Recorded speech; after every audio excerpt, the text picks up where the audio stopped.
Durante este mes como iglesia hemos estado hablando de grandes mujeres de la Biblia y hoy hablaremos de una de ellas, Ruth, la moabita.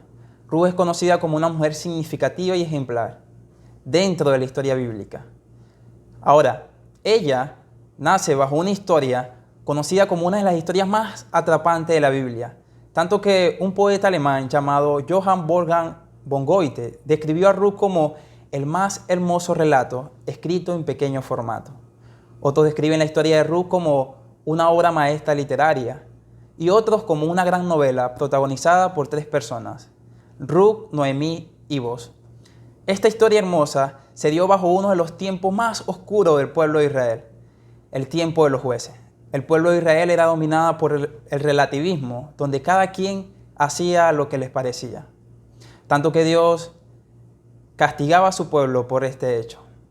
Parte de ese castigo era una gran hambruna que azotó al pueblo en aquella época. El padre de familia llamado Elimelech tuvo que irse de Israel bajo estas circunstancias a una tierra llamada Moab. Se fue junto a su esposa llamada Noemí y sus 2 hijos. Luego, llegado a Moab, Elimelech murió. Días después o años después murieron sus hijos, que se habían casado con 2 mujeres moabitas, una era Orfa y otra Ruth. Y Noemí quedó junto a su nuera viviendo esta desgracia. Noemí fue junto a su esposo a Moab en búsqueda de una mejor producción financiera y ahora se encontraba en una tragedia peor, sin su sostén económico. Noemí escucha de alguna manera u otra que en Israel ya todo se arregló, que la hambruna ya cesó en Israel y quiere irse de vuelta a su pueblo. Y su nuera le piden que permita que ella se vaya con ella.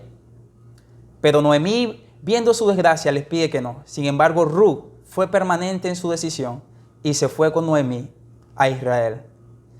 Bajo este contexto surge la historia de Ruth, la moabita. Así que veamos hoy qué podemos aprender de su historia. Y en primer lugar quiero que veamos que Ruth fue una mujer ejemplar. En Ruth, capítulo 3, versos 11, dice así: Y ahora, hija mía, no tengas miedo, haré por ti lo que me pidas. Todo mi pueblo sabe que eres una mujer ejemplar. Estas palabras las dijo Boaz a Ruth, luego de ella haberle pedido que la redimiera a ella junto a su familia. Lo que Ruth le estaba pidiendo a Boaz no era cualquier cosa. Era algo que implicaba que el pueblo se diera cuenta. Y Boaz describe que el testimonio de Ruth no era un problema para el pueblo. Si él tomaba la decisión de redimir a Ruth y a su familia, esto no le iba a traer a él mala fama, porque Ruth había sido una mujer ejemplar. Cabe destacar que la palabra que traduce la NVI como ejemplar es la misma palabra que se usa en Proverbios 31:10, Cahil, para describir a una mujer virtuosa. Así que Ruth no estaba recibiendo un halago cualquiera de Boaz, sino que ella estaba demostrando ser un modelo de una mujer ejemplar.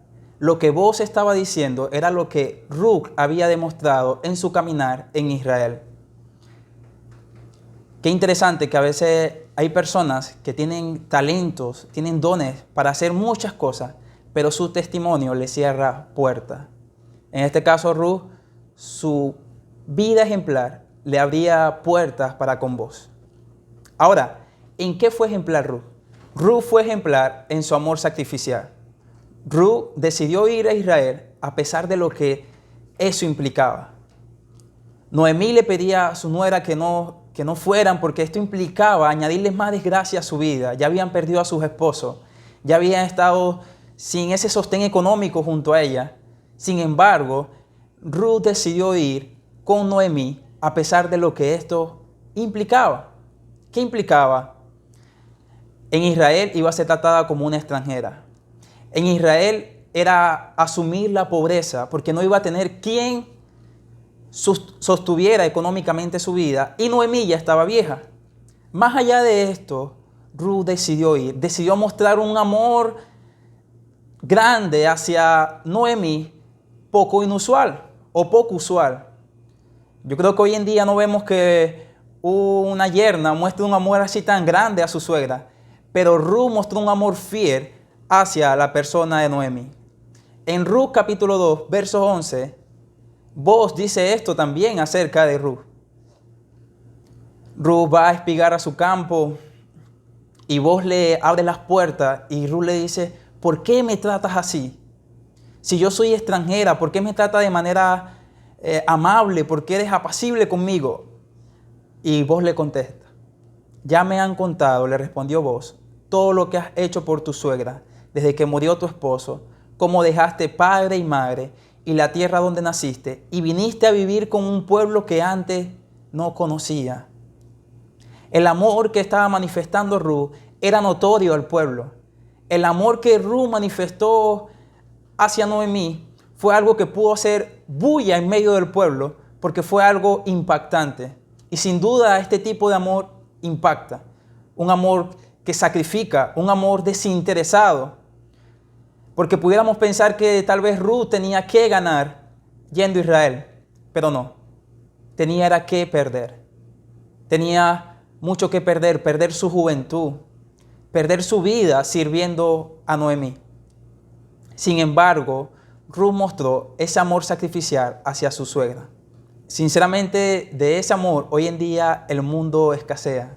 Hoy en día vemos un tipo de amor que es más como un negocio, donde toda inversión de tiempo, toda inversión de dinero, todo debe tener un beneficio.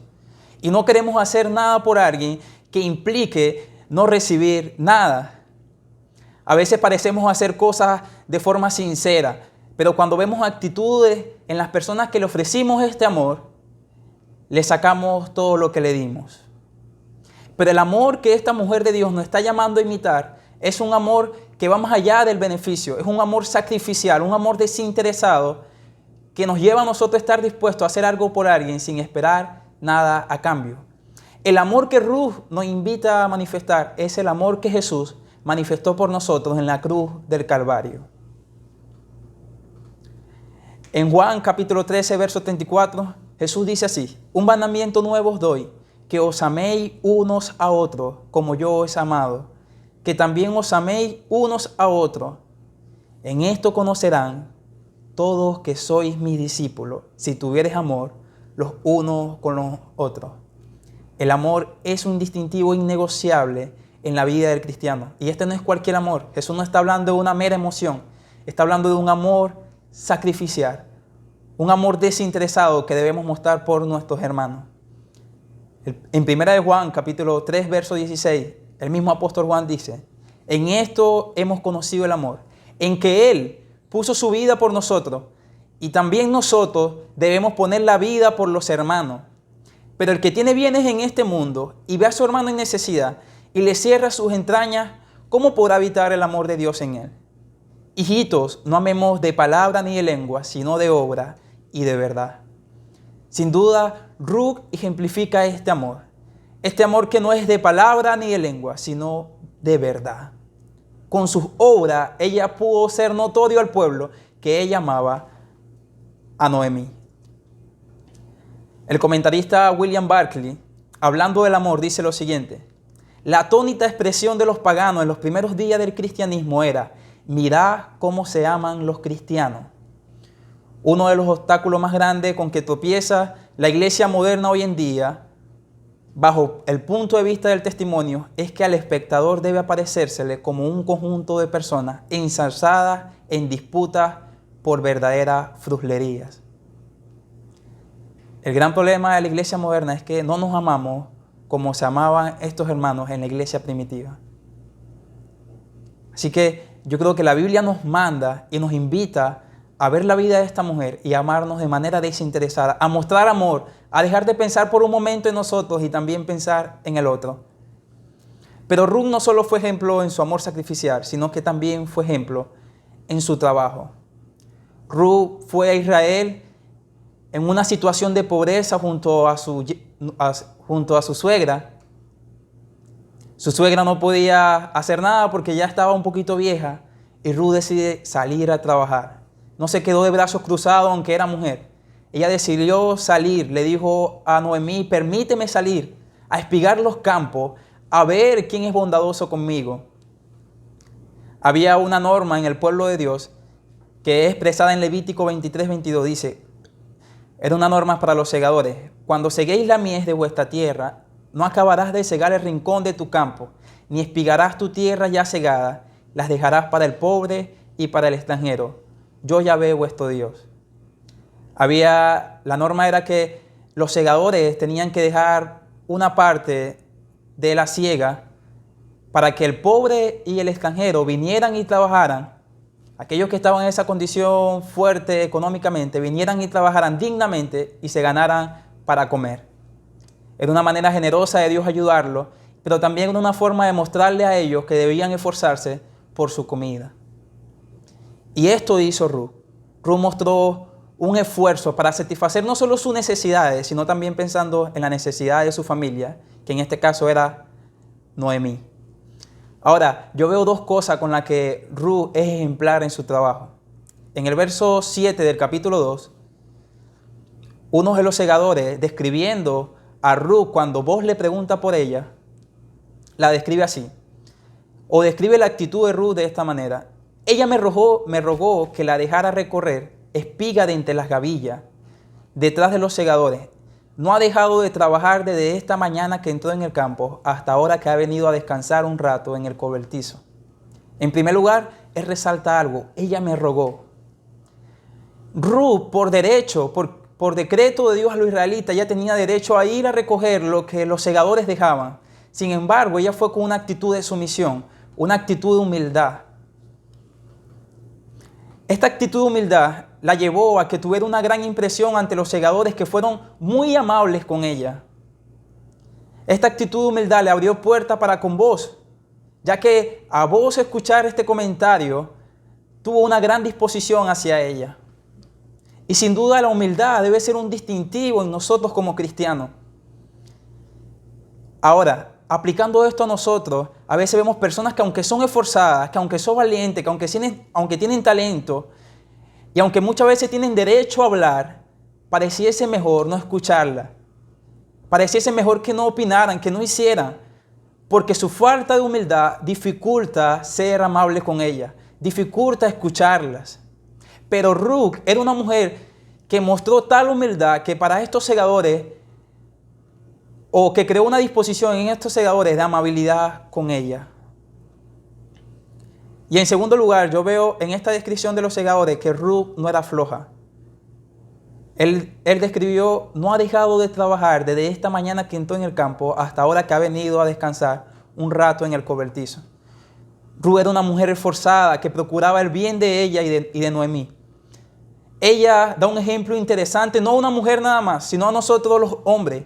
Es nada más ver la vida de Ruth y reconocer que muchas veces en nuestra forma de hacer las cosas mostramos todo menos esfuerzo. Y qué bueno es contar con personas esforzadas dentro del pueblo de Dios. Ahora, Ruth también fue ejemplo en su fe. El libro de Ruth es un libro que goza de innumerables figuras que nos pueden ayudar a ilustrar el Evangelio.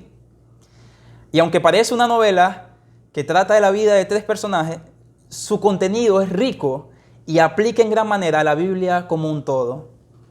En el primer capítulo del libro, vemos que Elimelech, esposo de Noemí, viendo que había una situación de hambre en Israel, se ve empujado a irse a Moab, una tierra idólatra.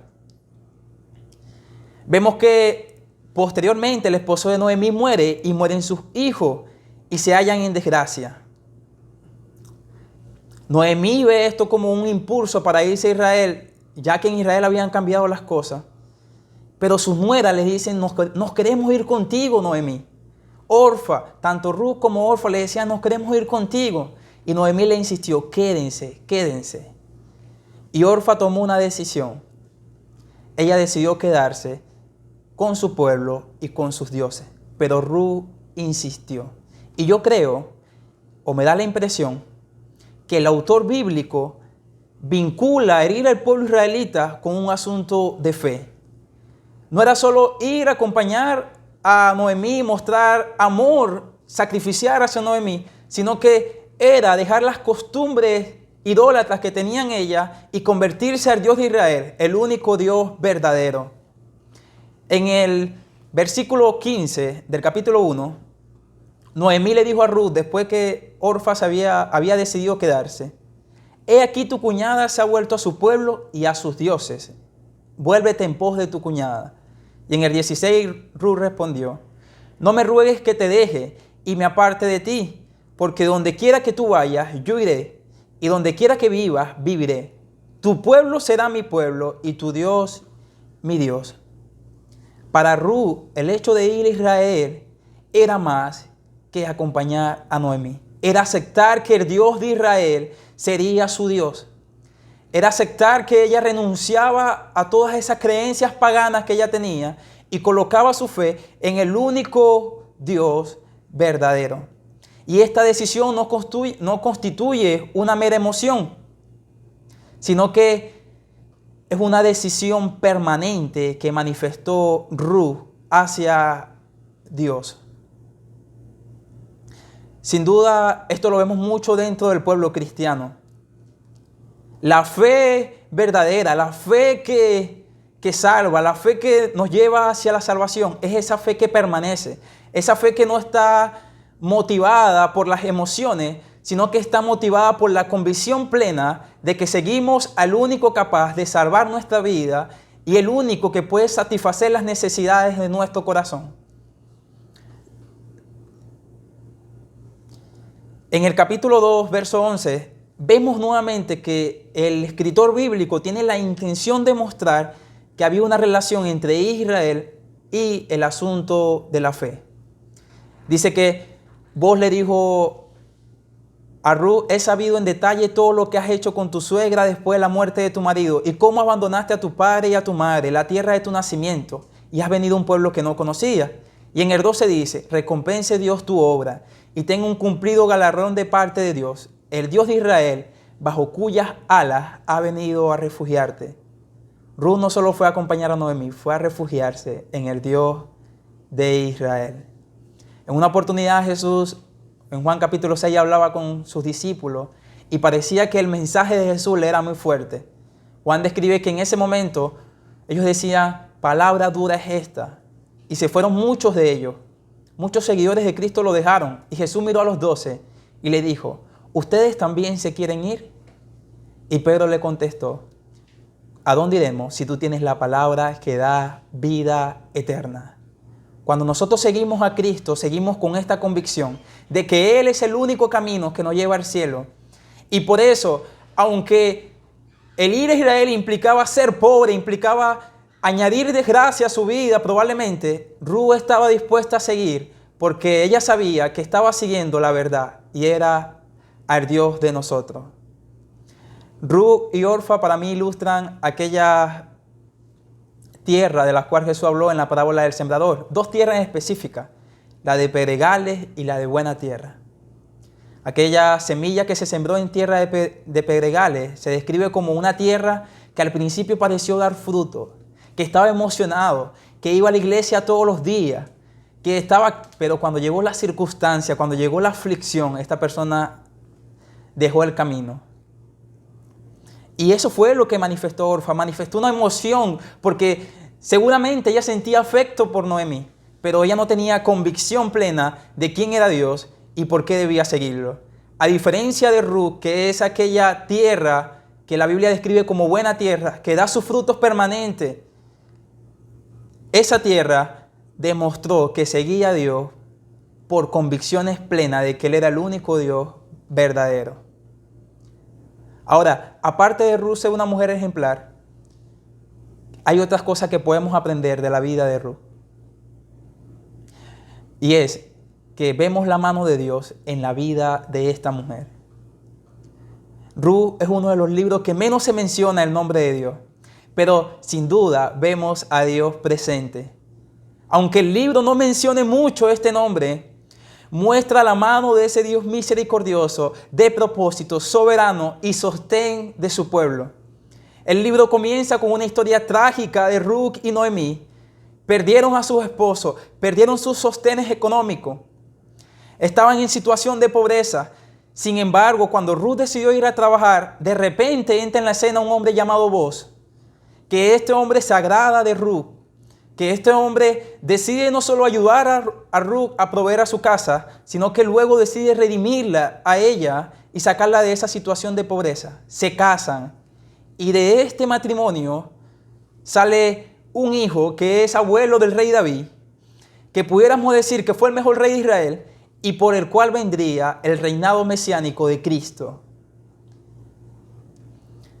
Es imposible no ver que detrás de cada una de estas cosas está la mano de Dios obrando para que Ruth fuera conforme a su propósito. Y sabes, es bonito ver la historia de Ruth y ver el panorama completo de la vida de Ruth, porque lo tenemos ya aquí y podemos decir, wow, qué grandioso. Pero tú y yo no vemos el panorama completo cuando sufrimos una pérdida o cuando nos va mal en algo. Sin embargo, quiero decirte que detrás de todas esas cosas está la mano de Dios obrando según su propósito y para el bien de nosotros. Y hay situaciones adversas, situaciones complicadas que el Señor permite, pero Él sigue al frente, obrando siempre para nuestro bien y para el bien de su propósito. De una tragedia el Señor obró para que siguiera Ruth la línea del Mesías.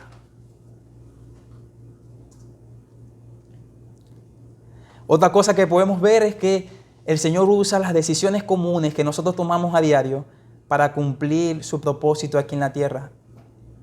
A veces esperamos que el Señor haga las cosas de manera mágica porque Él es soberano. Sí, Él es soberano, pero también determinó medios por el cual va a hacer las cosas. Y muchas de esas son decisiones que nosotros tomamos. Esto en la teología propia, en la teología de Dios, se llama la providencia de Dios, que es la idea de que Dios no está en el cielo como un espectador de lo que ocurre aquí en la tierra, sino que Él interviene activamente en su creación para cumplir sus propósitos y para beneficiar a sus hijos.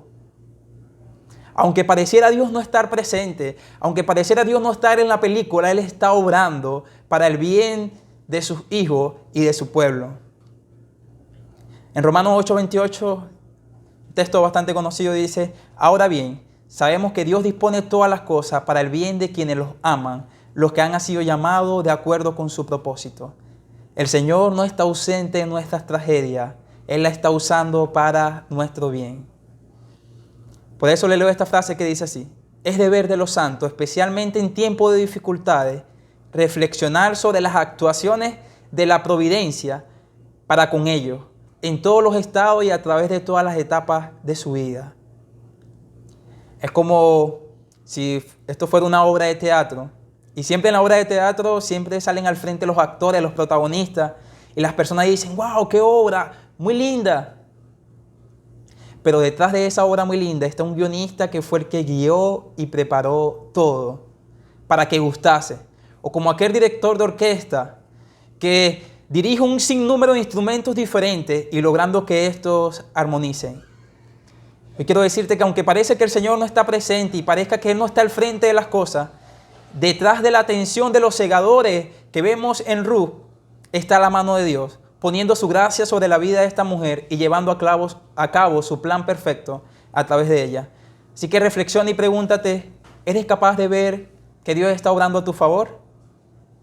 Tal vez te preguntas: Señor, ¿y por qué esto? ¿Por qué aquello? Solo te digo, recuerda que no estás viendo el panorama completo. Y Dios está al frente y Él es digno de nuestra confianza. Y por último, quisiera resaltar esto. El libro de Ruth contiene un tema central y es el tema de la redención. Una de las palabras que más se repite en el libro es la palabra pariente. Se repite aproximadamente 10 veces dentro del libro.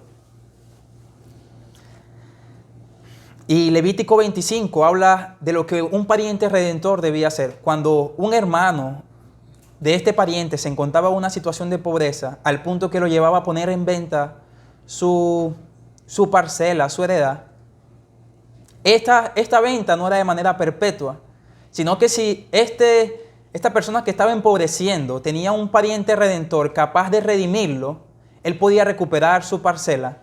El pariente redentor se ponía de acuerdo con el que había comprado la parcela y le pagaba lo que tenía que pagar según los años que habían transcurrido. y así su hermano volvía a la parcela. Bueno, este caso lo vemos en el libro de Ruth. Ruth y Noemí se encontraban en una situación crítica. Pudieron haber pasado dos opciones. En primer lugar, Elimelech, cuando se fue a Moab, puso su parcela en venta. Y cuando Ruth y Noemí llegan de nuevamente a Israel, se encuentran con que no podían cancelar la deuda que tenían. No podían recuperar su heredad. Y en segundo lugar, pudo haber pasado lo siguiente. Ruth y Noemí se hallaban en una situación de pobreza bastante grave, que se estaban viendo obligadas a vender su parcela. Y vos, que aunque no era el pariente redentor más cercano, era el que contaba con los requisitos de un pariente redentor. ¿Y cuáles eran esos requisitos? El pariente debía ser un pariente cercano legítimo. Debía ser capaz de pagar las deudas del fallecido. Debía ser un defensor y protector e intermediario. Aceptar el matrimonio voluntariamente y proveer para los que redime. En Israel había algo que se llamaba el matrimonio liberato, que era donde si un hermano veía que su hermano pues moría y no dejaba descendencia, él estaba obligado a casarse con su cuñada y darle un hijo, ponerle a ese hijo el nombre de su hermano para que el nombre de su hermano no se perdiera en el registro de la descendencia de Israel. Y vos no solo decides redimir a Ruth y a Noemí de la situación económica en la que estaba, sino que decide casarse con Ruth. Y sin duda, esta historia aplica completamente el Evangelio.